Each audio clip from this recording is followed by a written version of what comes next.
Lebanon के कई शहरों में 18 सितंबर को घरों, सड़कों और बाजारों में लोगों की जेब और हाथ में रखे पेजर्स अचानक से फटने लगे। ब्लास्ट का सिलसिला करीब 1 घंटे तक लेबनान से लेकर सीरिया तक चला।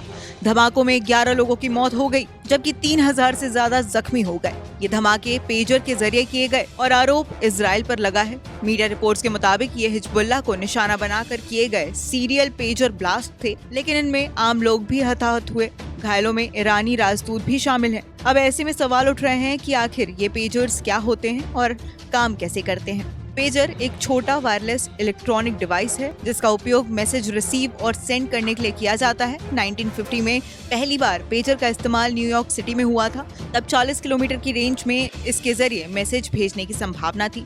1980 के दशक में इसका इस्तेमाल पूरी दुनिया में होने लगा। अब आपको बताते हैं कि आखिर ये काम कैसे करता है। पेजर एक रेडियो रिसीवर होता है जो एक विशेष फ्रीक्वेंसी पर सेट होता है। जब किसी को मैसेज भेजा जाता है तो एक सेंट्रल नेटवर्क या पेजिंग सिस्टम उस संदेश को रेडियो सिग्नल के माध्यम से पेजर तक पहुंचाता है। पेजर उस संदेश को डिकोड करता है और उसे स्क्रीन पर फ्लैश करता है।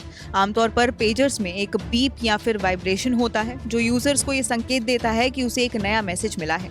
पेजर की स्क्रीन आमतौर पर छोटी होती है जिसमें लिमिटेड कीपैड होते हैं। इसका इस्तेमाल 2 तरह के मैसेजेस भेजने के लिए होता है। पहला वॉइस मैसेज, दूसरा alpha numeric message. Media reports में दावा किया जा रहा है कि लेबनान में जो पेजर्स विस्फोट हुए हैं वो अल्फा न्यूमेरिक हैं। इसके अलावा जिन पेजर्स का इस्तेमाल हिजबुल्लाह कर रहा था वो एडवांस पेजर्स थे। एडवांस पेजर्स को फोन नंबर की तरह कोड नंबर दिए जाते हैं। उस कोड को डायल करने पर सिर्फ उसी पेजर में मैसेज ट्रांसफर होते हैं। ये बातचीत का बेहद सिक्योर मीडियम होता है जिसे आसानी से कोई सुरक्षित एजेंसी ट्रेस नहीं कर सकती है। इस तरह के डिवाइस को ट्रेस करने के लिए उसकी रेंज में होना जरूरी है।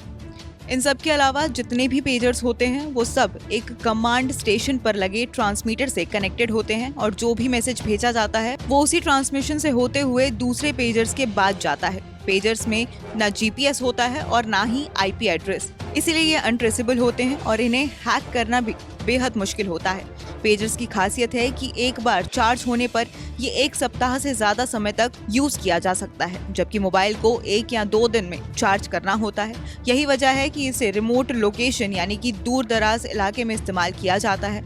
अस्पतालों में डॉक्टर और नर्सों को तुरंत जानकारी देने के लिए, आपातकालीन सेवाओं में पुलिस और फायर फाइटर्स को सूचना देने के लिए, व्यापारियों और प्रोफेशनल्स द्वारा मीटिंग्स या महत्वपूर्ण काम के बारे में अपडेट देने के लिए ये इस्तेमाल होते हैं। आजकल पेजर्स का इस्तेमाल काफी कम हो गया है क्योंकि स्मार्टफोन और मैसेजिंग एप्स ने उनकी जगह ले ली है, लेकिन कुछ विशेष क्षेत्रों में ये आज भी उपलब्ध हैं जहां भरोसेमंद और तेज कम्युनिकेशन की जरूरत होती है।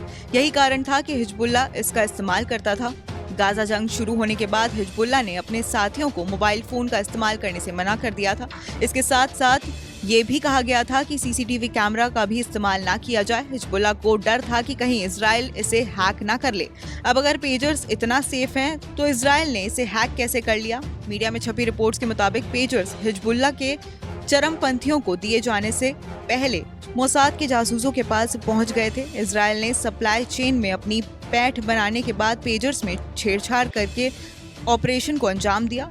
मिडिल ईस्ट इंस्टीट्यूट के चार्ल्स लिस्ट ने कहा है, हर बैटरी के साथ एक छोटा विस्फोटक छिपाया गया जिसे कॉल या पेज मैसेज के माध्यम से विस्फोट किया गया।